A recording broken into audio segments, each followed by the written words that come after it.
So, as always, the code for this question will be in the description, but if you want the explanation, you can continue watching this video. The thing is, the trick in this question we'll have is, you have to check three conditions. I think so. I think it's, let's check, look at what the conditions are later on, but first the question. See, basically what they told you is, some pony can only take the last element of the array and put it in the first place, and it wants to sort the array in non-decreasing order in such a fashion, which basically means if you take this number 20, 21, 22, 1, 2, 3, you take 3 and put it here, you take 2 and put it here, you take 1 and put it here, you will get this thing 1, 2, 3, 20, 21, 22. So it's sorted order, right? It's in sorted fashion, everything's good, nice and clean. The problem arises is, if there is, for example, 1, 2, 3, then 1 again. At this point, this won't be in sorted order anymore. Even if you put it here, if you put it here, you will get 1. This is what it will do. 1, 3. That's how we'll get it if we shift 1 and 3. So even if you don't shift 3, you'll still not be in sorted order. So you need to check. So how do you check it basically? It's simple. You don't use arrays in this case. Like me, what I do is usually in every single question I use arrays, because arrays is the only thing we know. This is the only thing we do. Sometimes data structures help you. There are tools to help you to work around the constraints of a problem. So how do you work in this one? You simply take a cube, because it looks like left circular shift, right? No, I think it's left circular shift, right circular shift. This is basically right circular shift. So you take a cube. What you'll do is, you'll check.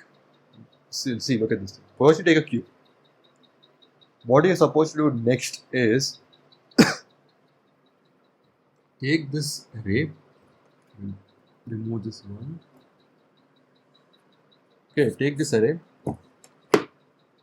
First, what you'll do is you'll check the last value of the cube with the first value. You don't need the middle elements. The last to the first. 3 is less than 20. What you're supposed to do is, as long as the last value of the cube is less than the first value, less than or equals to, you'll keep putting it here. So 3, 20, 21, 22. Same again. 2 is less than 3, so okay. 1 is less than 2, so okay. Now, 22 is not less than 1. So till this point, till this thing keeps going on, you continue this operation. Once this thing is no longer viable, the conditions are no longer feasible, you break out. Now, the pony could do this thing, which means basically we could only do this thing. At this point, we try our best, because we know, okay, we kept everything like this thing, and now it's no longer further possible to put it here. Now we go through the array, and if it is not sorted, then we can't do anything. Right? It basically means that we only know how to take this number and put it here. If there are anything sorted, if the sequence in between these numbers are not in sorted order, we can't do anything.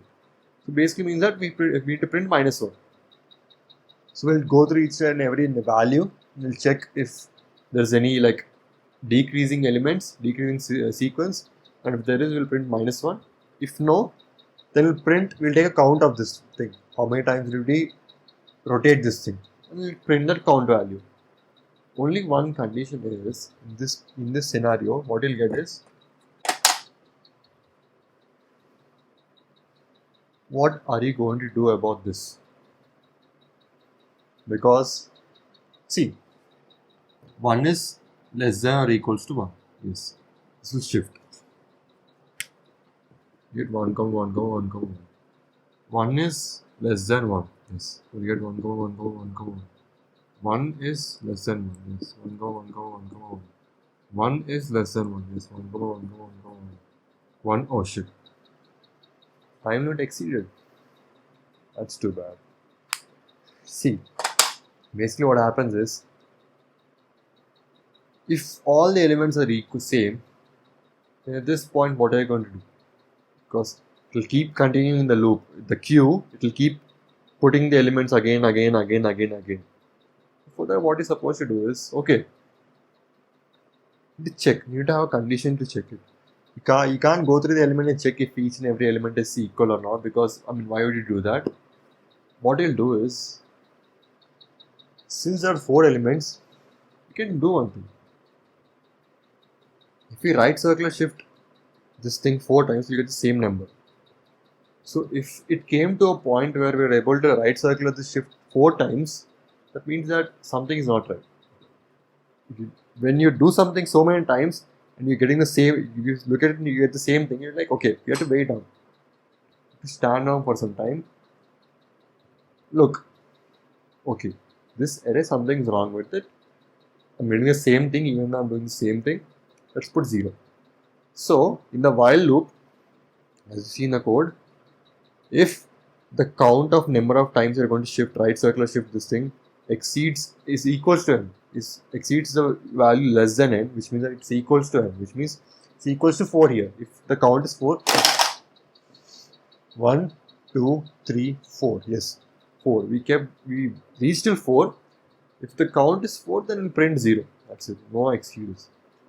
If the count is less than 4, then okay, we don't need to worry about count at all. And we'll break the while loop if count is not less than n, which means it's equals to n. That's basically those 2 points. The first thing we're supposed to do is check this value and keep swapping this thing. The second thing we're supposed to check is count should be less than n. The third thing we're supposed to check is there any decreasing sequence in the array. That's it. Question is easy. I mean, yeah. I don't have anything else to say except for look at edge cases properly, like this edge case. So yeah, thank you.